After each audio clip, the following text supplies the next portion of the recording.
জেলা প্রশাসক ও রিটার্নিং কর্মকর্তার কার্যালয়ে চলছে নির্বাচনে প্রার্থীদের মনোনয়নপত্র যাচাই বাছাই কার্যক্রম। সেই খবর জানাতে চট্টগ্রামে আছেন সহকর্মী শফিকুল আলম এবং বগুড়ায় আছেন আব্দুল্লাহ আওয়াল। সরাসরি শুরুতে যাচ্ছি শফিকের কাছে।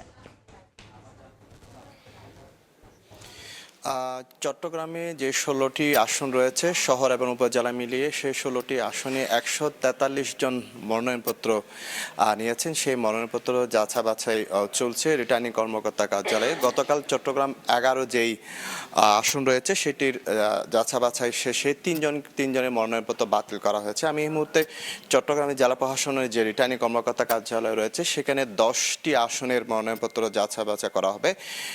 সেগুলো হচ্ছে চট্টগ্রাম ১, ২, ৩, ৬, ৭ এবং ১২, ১৩, ১৪, ১৫, ১৬।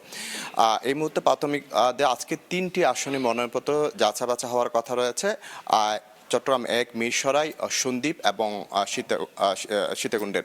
তো এই মুহূর্তে যেটি শুরু হয়েছে সেটি হচ্ছে মিরসরাইকে দিয়ে চট্টগ্রাম ১ দিয়ে মনোনয়নপত্র যাচাই শুরু হয়েছে। কিছুক্ষণ পরে রিটার্নিং কর্মকর্তা মোহাম্মদ জাহিদুল ইসলাম মিয়া আসবেন এবং তিনি এসে কিন্তু সেগুলো যাচা বাছাই করবেন। আজকে সারা দিন এই যাচা বাছাই চলবে। পরবর্তীতে যাচা বাছাই শেষে আসলে কাদের মনোনয়নপত্র বাতিল করা হবে সেটা আমরা জানাতে পারবো।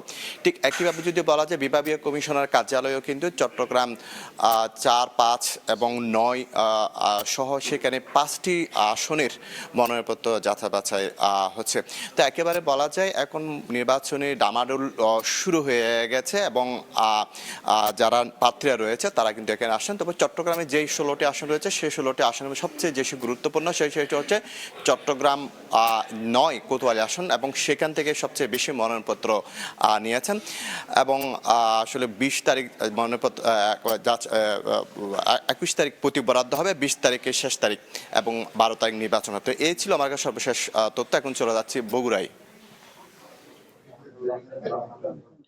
ত্রয়োদশ জাতীয় সংসদ নির্বাচনে বগুড়া ৭টি যে সংসদীয় আসন সেই ৭টি সংসদীয় আসনে যে মনোনয়ন যাচাইপত্র আজকে শুরু হয়েছে। বিশেষ করে আজকে বেলা ১০টার পর থেকে কিন্তু বগুড়া ১ আসন যেটি সোনাতলা এবং সারিয়াকান্দি উপজেলা নিয়ে গঠিত সেই আসনের মনোনয়ন পত্র যাচাই বাছাই কার্যক্রম কিন্তু শুরু হবে। এরপরে কিন্তু আসলে বেলার যে দ্বিতীয় অর্ধে সেই দ্বিতীয় অর্ধে কিন্তু বগুড়া ২ এবং ৩ আসন অর্থাৎ আদমদিঘি, দুপচাচিয়া এবং শিবগঞ্জ উপজেলার যেই সংসদীয় আসন সেখানে মনোনয়নপত্র যাচাই বাছাই হবে এবং এই যে ৩টি সংসদীয় আসনে আজকে মনোনয়ন যাচাই বাছাই হবে। এই ৩টি আসনে কিন্তু বগুড়া ১ আসনে ৭ জন, বগুড়া ২ আসন থেকে আসলে ৭ জন এবং ৩ আসন থেকে ৫ জন প্রার্থী কিন্তু আসলে প্রতিদ্বন্দ্বিতা করছেন এবং এই যে আজকে মনোনয়নপত্র যাচাই বাছাই কার্যক্রম চলবে। ইতিমধ্যেই কিন্তু জেলা যিনি রিটার্নিং কর্মকর্তা আছেন তিনি কিন্তু আসন গ্রহণ করেছেন এবং অন্যান্য যারা প্রার্থী আছেন তারাও কিন্তু এখানে এসেছেন।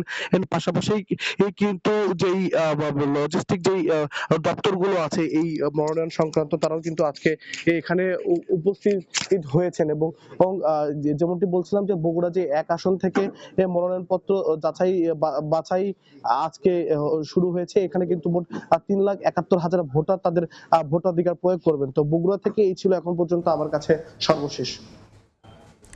আমরা এতক্ষণ সরাসরি যুক্ত ছিলাম বগুড়ায়, এর আগে যুক্ত ছিলাম চট্টগ্রামে।